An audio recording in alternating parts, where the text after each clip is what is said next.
Hello, everybody, and welcome to TNM Unplugged and Zoran Todorovic Interconnected. I am your host, Zoran Todorovic, and today we have a dear friend, collaborator, colleague who is specializes in leadership development, leadership training, resilience, leadership coaching, joining me for this wonderful and interesting podcast that we're going to be sharing for you today. As you already know, this is the space when you elevate your mind, you expand your thinking. This is what we really want us to do together. You update or upgrade your heart, you connect more to yourself and to everybody else through these conversations, and then also you stimulate your spirit. At the end of this podcast, we really would love you to be invigorated, inspired, loved, appreciated, and then to start doing things differently, because we all know right now we all have to get ourselves to the gear and do things in a completely different level. So let me tell you about my wonderful guest, Rakhi Sharma.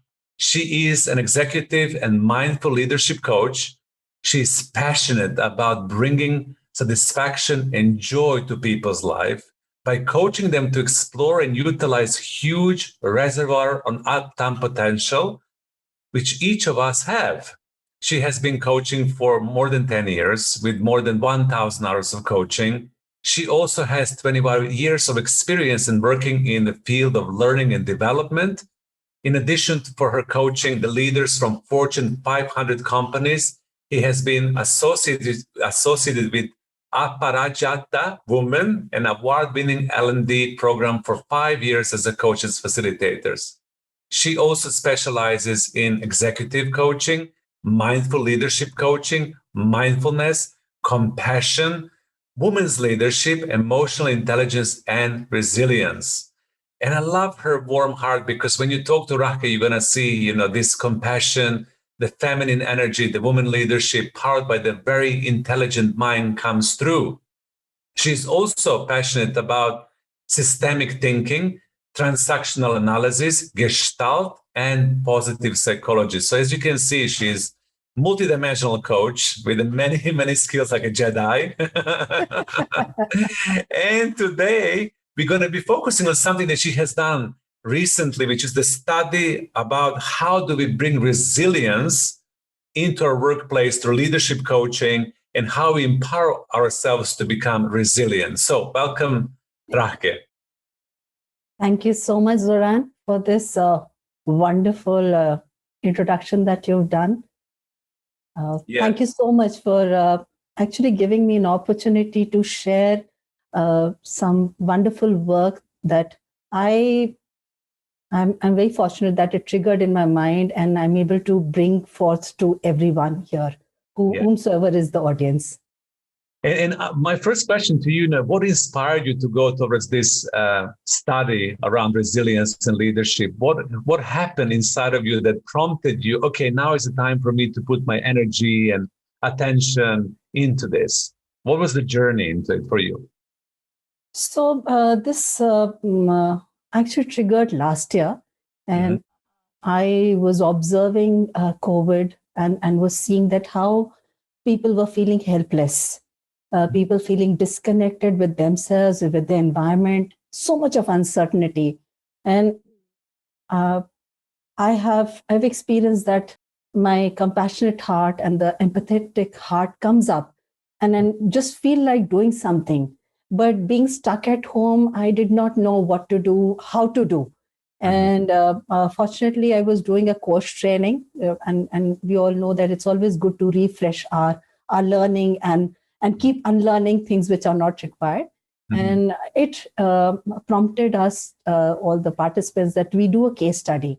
And I thought that, okay, let me interview people to understand what are the challenges organizations are experiencing, the employees are experiencing. And fortunately, because I've worked for so many years, so I happen to know a few executives from senior management to middle management. And I interviewed a dozen of them. And I started getting a sense of they getting overwhelmed with the situation and how they were experiencing fear, uncertainty, and the volatility that the environment was triggering, they were feeling lost. And all the answers that I got, I could figure out that this is a time to become resilient. Because from my own life experience, I have realized that when one is resilient, no matter whatever the situation is, one is able to gather strength and utilize whatever resources one has internally and around us. And that actually helped me to finalize, okay, this is the case, this is the research I would like to do. But I wasn't sure that, am I thinking right or not? So I thought, let me do a pilot study. And that actually helped me to start off with this pilot study. Wonderful. And I love what you shared. The resilience is our ability to summon our energy, to summon our strength from ourselves inside out and also from the environment.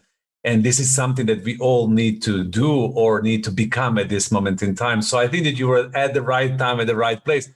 But it's interesting, this story, how, you were reinventing yourself and sharpening up your coaching skills and being powerless on a certain level. What can I do? And this came to you. So I see this always right time, right place for everything, right? Yeah, true. Yeah. It felt that way. When I look back, at that point of time, it was a very difficult time 1 year back in my country and all around the world. But I feel that that triggered something even more for me to stretch. And I'm actually now very grateful that it triggered, and I was able to dig into my resources and whatever resources were available to bring out as a case study. So let's talk about the case study. You've started, you've launched it, you focus on resilience, you had few people in your network or people that you interviewed. So what would you like to share about the case study for the audience? Sure. So when the conversations were triggered out of what is the challenge the industry is facing, and what are the challenges their organization is experiencing, that gave me a kind of view of what is the actual emotional, mental, and financial status of the organizations. What are the challenges?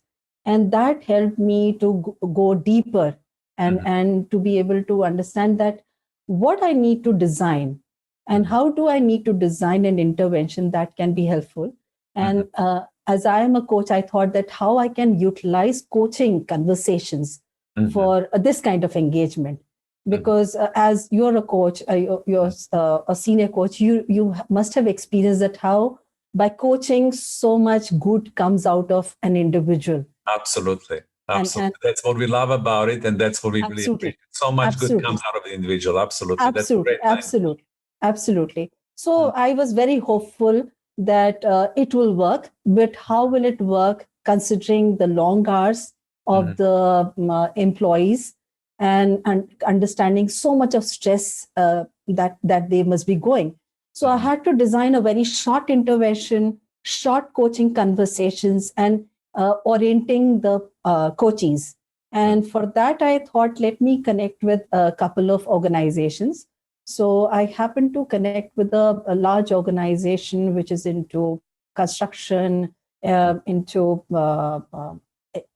financial services, engineering, and that was one kind of organization. And there was another organization which was a startup into robotics and artificial intelligence, because I wanted to see a span, a full span.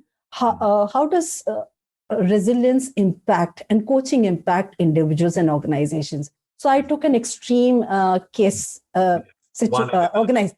Absolutely. And I wanted to actually, this is the reason was that I wanted to see, is it like only specific people? Is it like men, or is it women, or is it like a new organization, an old organization?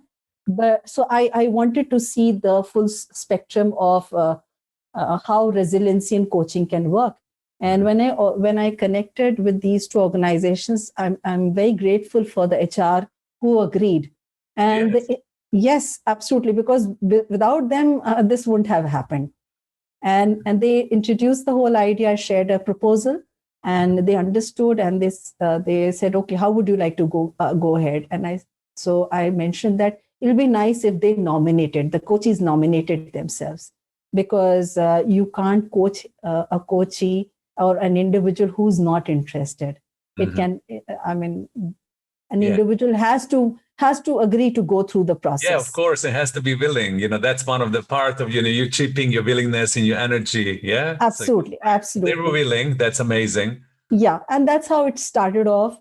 And I took them through an orientation, and then there were 4 coaching sessions of half an hour to 45 minutes, and the last one being almost an hour, so that we could wrap up the journey. Yeah, and that's how the journey started.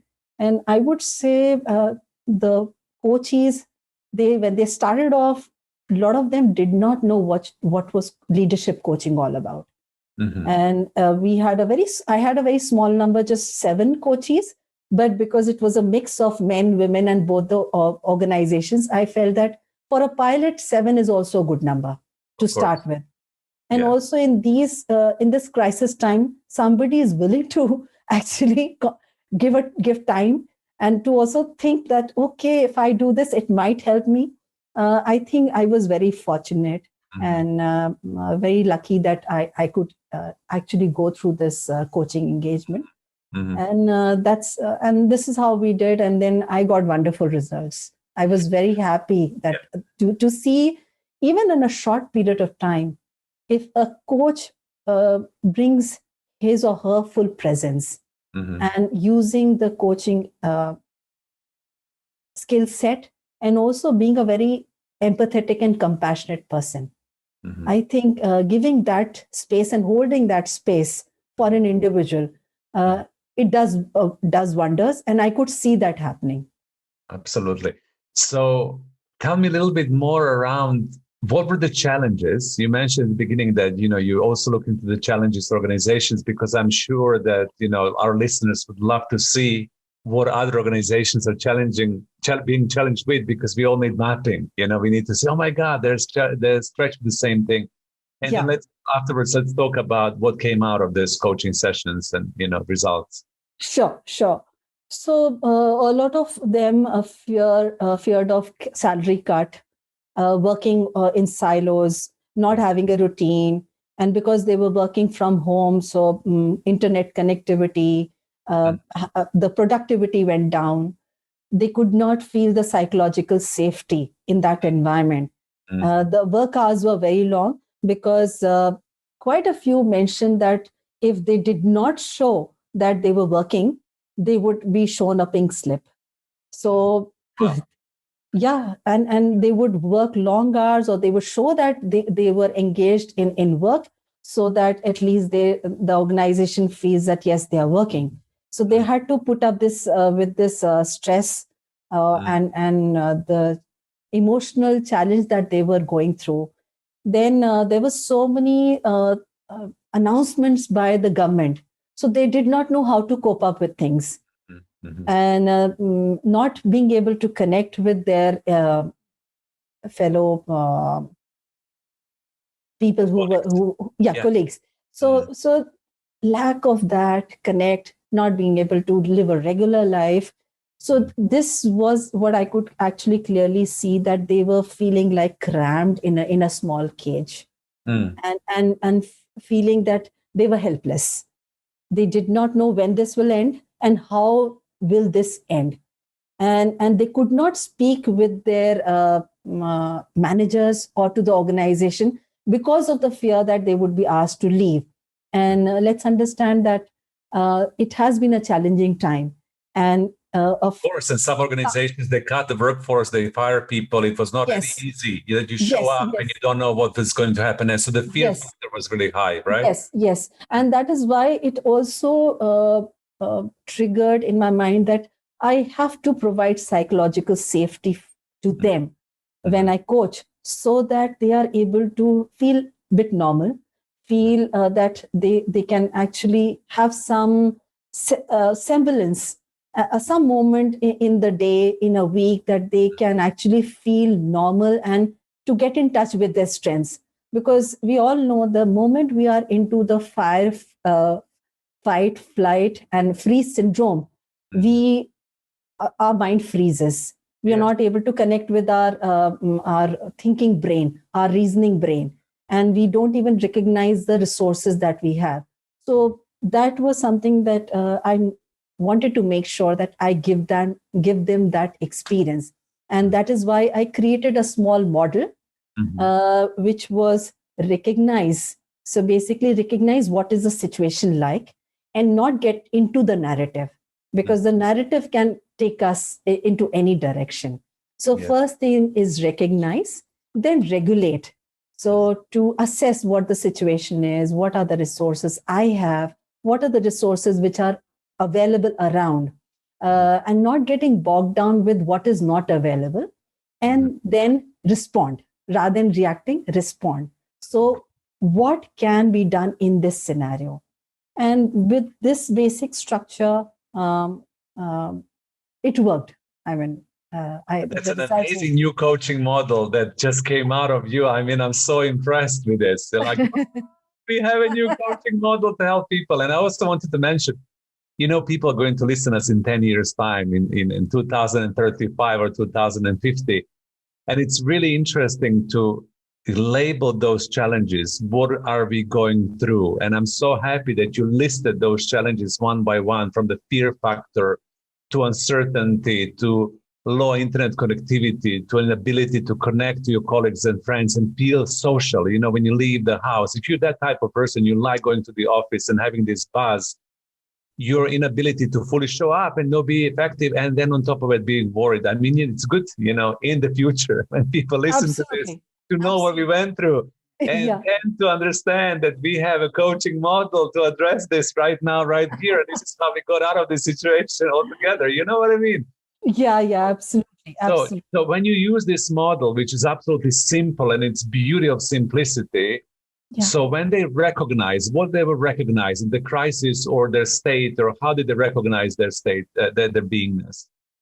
So the most important thing was that when they chose a goal in the beginning, coaching goal, it was all about setting things right outside. And as we started having conversation, they could recognize that actually there is something that I need to access within me.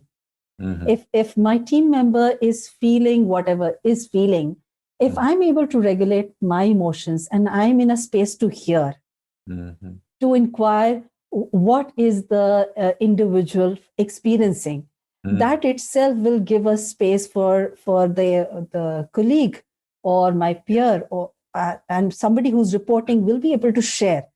And also they recognize they were doing a lot of very, very official conversation. There was no human touch to the conversations they were doing in the workplace. And it was not something that was happening because of COVID. A lot of things got highlighted in this engagement, that organizations are actually doing it. Yeah. And because they are having customers, they're having profits. So this human aspect has been totally neglected. And this coaching engagement actually helped them to recognize that, okay, my goal is actually me, what I need to make the change. And I brought in a component of emotional social leadership competency, and I helped them recognize which are the areas that they would like to work, and also how resilient do they feel. And brought a measurement with this, and also asking them where do they feel that they are on their coaching goal. And I was able to take the input from them. And as we were going through the journey, and another very important thing that came up was, because when you are in a rut of fear and uncertainty, you don't have time to think and reflect. And I would end the coaching conversations with leaving them with a question to reflect.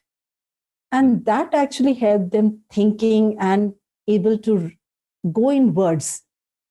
And that actually, I feel that giving psychological safety, asking them questions, not giving them answers, and helping them recognize their strengths and reflection. I think 4-5 things help them to get in touch with that. Yes, I can actually deal with it. And they could see a shift with their team members. And it's like, a dance, something happening in the coaching conversations, something happening outside, and they going and using the things that they had picked up during the coaching conversation and in their reflection, and they would come back, and that actually helped them to navigate through the challenges that were there. Absolutely. So, And also tap into their inner resources, because you really absolutely. open it up for them to understand what can I do or be at this moment in time, and how resourceful and resilient I can become to be able to address this. Absolutely. And here I would like to share one thing. When you said being, when they started recognizing their being, they could see their colleagues and their peers and their reportees as also human beings, accepting they might also be going through that experience, and also trusting them that, yes, if I provide that space, like my coach is providing me, I can help. Safety and complete Yes, trust. absolutely. Right? Absolutely, being transparent. So, whomsoever I'm working with as a team member, or I'm working with a customer, I'm able to trigger their being and trigger that psychological safety and help them also get in touch with their resilience. So it was like a beautiful dance, which was I could see, and I was amazed of the shifts that I was hearing from my coaches. So let's kind of talk about the shift. But before you go there, I want to just acknowledge that, being able to humanize that space and being able to get people to remember they're human beings in relationship to another human beings, that we're all in this together. Yeah. For me, it's a significant breakthrough, because in the crisis, we become very transactional, become very business oriented. We care about business bottom line. We kind of put people aside. True. We get a little restless and annoyed and upset if people are not performing, especially if you're leading. If the performance drops down and you have responsibility, then you tend to blame others. You keep on creating that insecurity and fear because you're not secure and you're insecure and fearful in your own life. So when you tap into that humanizing it, seeing it as a human relating to human leading the human, that we all mankind, and part of being man and kind is kindness, right? Yeah. So I love that, language, mankind. Even if it's man, it can be womankind as well in the world. But that kindness is always there, that we remember that connection. I think it's an amazing that you tapped into that space as well, in reminding them to reconnect and then connect from that point of connection, right? Absolutely. And as the modern world, we are so much connected with things outside, and we forget that we as human beings are very social beings, and we are all interconnected. If we want a good world, if we want a good society, we also are a part of society. We also have to give that a little bit of goodness, sweetness to the environment. Yes. And if and it's a pool. Let's understand, it's a pool. And if we keep drawing out of the pool and we don't give to the pool, the pool will become dry. And that is what is happening in our societies, in our organizations, in the world, that we are ready to ask and take, but we're not ready to think that what can I give to the circle or that space to replenish it, to nurture it, so that we are a part of it, directly or indirectly. And we forget about this interconnectedness. And that's why we all the more get into our fear. We freeze, we get into flight syndrome, and we get into a very sad state of beingness. Absolutely. We kind of sink in the frequency as well. So that's great. That was addressed. And then what happens as the outcome, and how did you take it further, after the coaching? So then I got into the measurement, because I wanted to understand how is it working. And then I got, I worked on it and took feedback from the participants. I took the measurement, which was something that I took in the beginning. Again, I took a survey. And so I'm going to share some results which came out of it. So when they started off with their goal, they were at 51% pre-coaching. And when the coaching ended, they were like 70% into their goals. Yay. Yeah, and such a short period of time, it really amazed me. So I could see a 19% shift, a positive rise.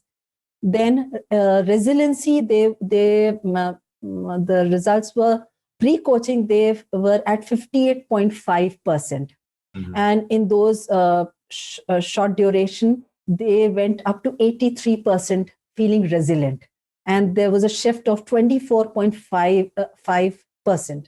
Wow. And there was a measurement on emotional and social leadership competency also. So they were feeling at 59, and after coaching, they went to 80%. So there was another shift, positive shift of 21%.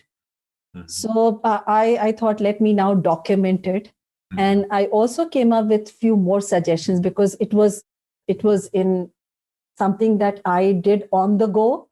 And I felt that there could be some more refinement. So I thought that maybe there could be some group coaching in the organization, because then it could be not just a resiliency of the individual who's working in the organization. By having a organizational goal and doing group coaching or a team coaching and supporting them with some additional competency enhancing sessions like mindfulness, awareness, and how to have more social connects with the team members and with their clients.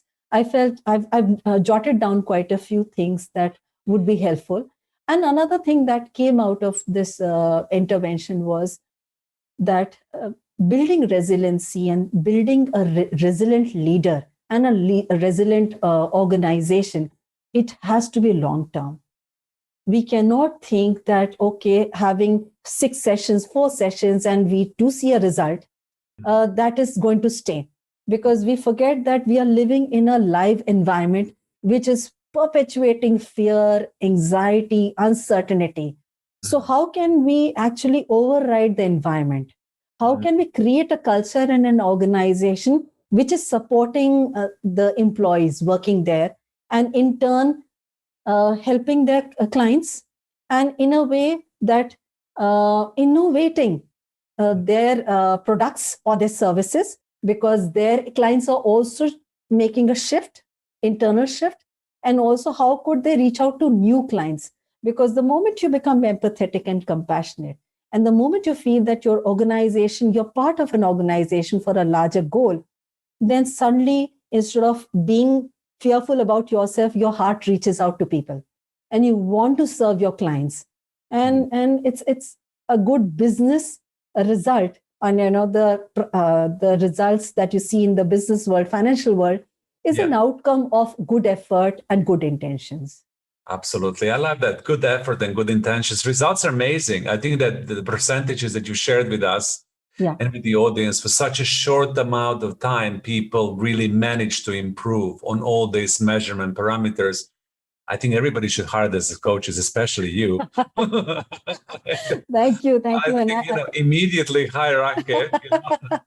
The results are speaking. She's not selling anything. And me as well.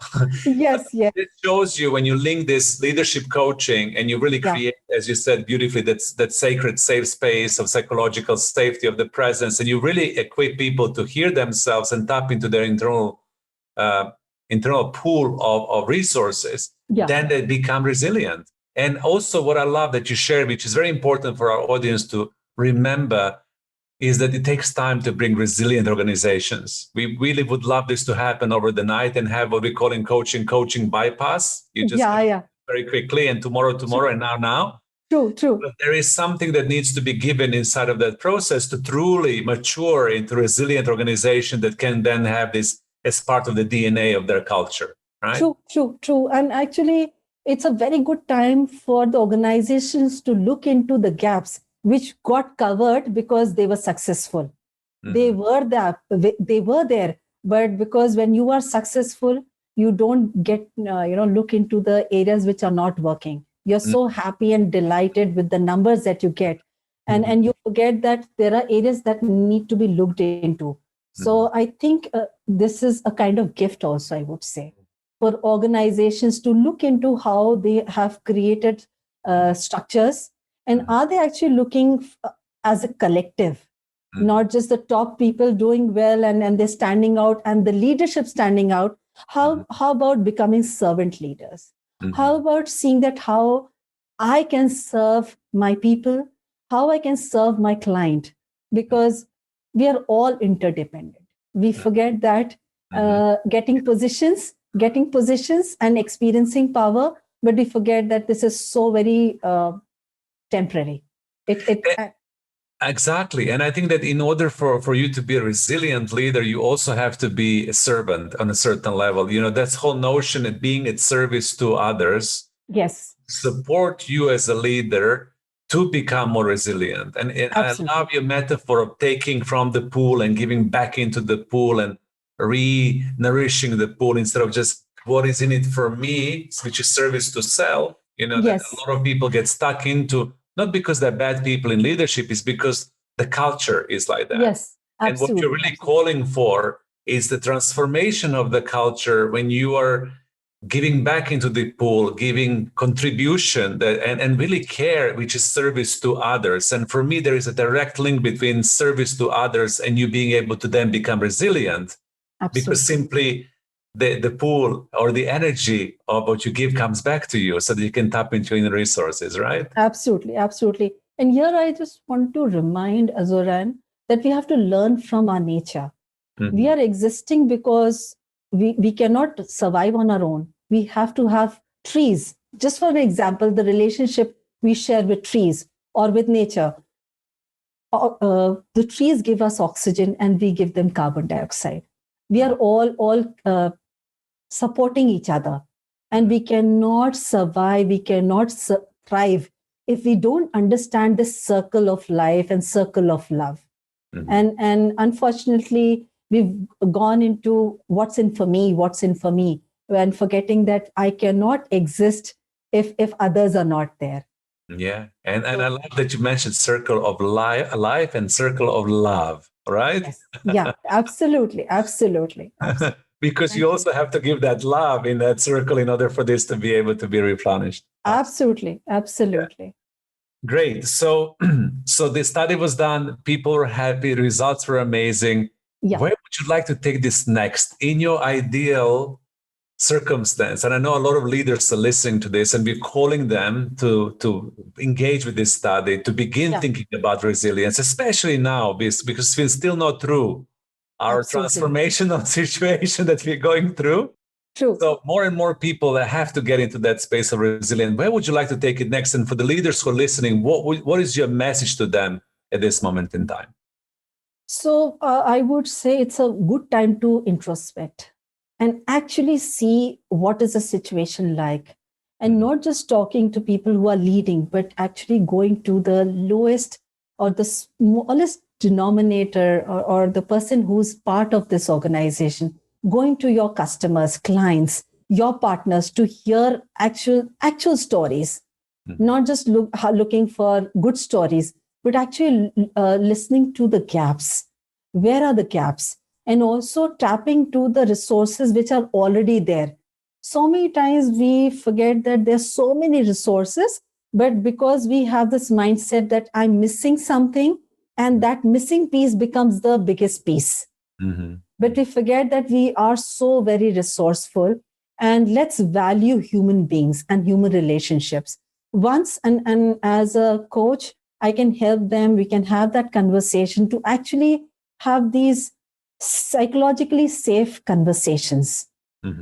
Because this is what, when I was doing the survey, people were saying we are not able to speak the truth, what we are going through. So we have to give that psychological safety to have these conversations. and then revisiting what is the situation, and also thinking, okay, what do we want to create? And then we can design an intervention, a realistic intervention, and then thinking what can we create. And let me tell you, when we become resilient, we get to hear beautiful stories which are like, oh, it's magical, this can also happen. I mean, we keep listening to these stories day in day out, and we think, okay, it can happen to others but it cannot happen to me. But if we as a coach, I will be able to hold that space for organizations, and it's just not me alone. There'll be a whole team of coaches who will be sitting and having these uh, safe dialogues to really understand what is the situation and what really needs to be taken care of. And after having that conversation, maybe designing an intervention which is really meant for the organization, and also helping them see a bigger picture. Because me, myself, what is in for me, and we're forgetting that we are part of the whole society. We have to grow together. So having that conversation and assessment, then some there can be some intervention that can be designed. I've shared in my study what are the suggestions that I have in my mind, and how we can actually have some group coaching and engagement and individual coaching, and some mindfulness being facilitated, so that each one who is there can tap into their resilience. They can tap into their strengths, not feeling like a lack, that I don't have enough, thinking that I have enough, and I become more when I become part of the whole. Oh, I'm hoping everybody's hearing that. I become more when I become part of the whole. Yeah. I'm sure that the HR managers, L&D managers, leaders, and also employees and team members, anybody who is in a small business or big business can benefit from this. So can people find your study somewhere, or they can direct it, for example, to TNM, their questions, and then we can send them the study? What is the easiest way for people to know about it? So the easiest way would be connecting with TNM, because it's an organization, and this work cannot be done alone. Let us understand that we are human beings, and we are part of. We only exist because we come as a collective. We cannot exist on our own.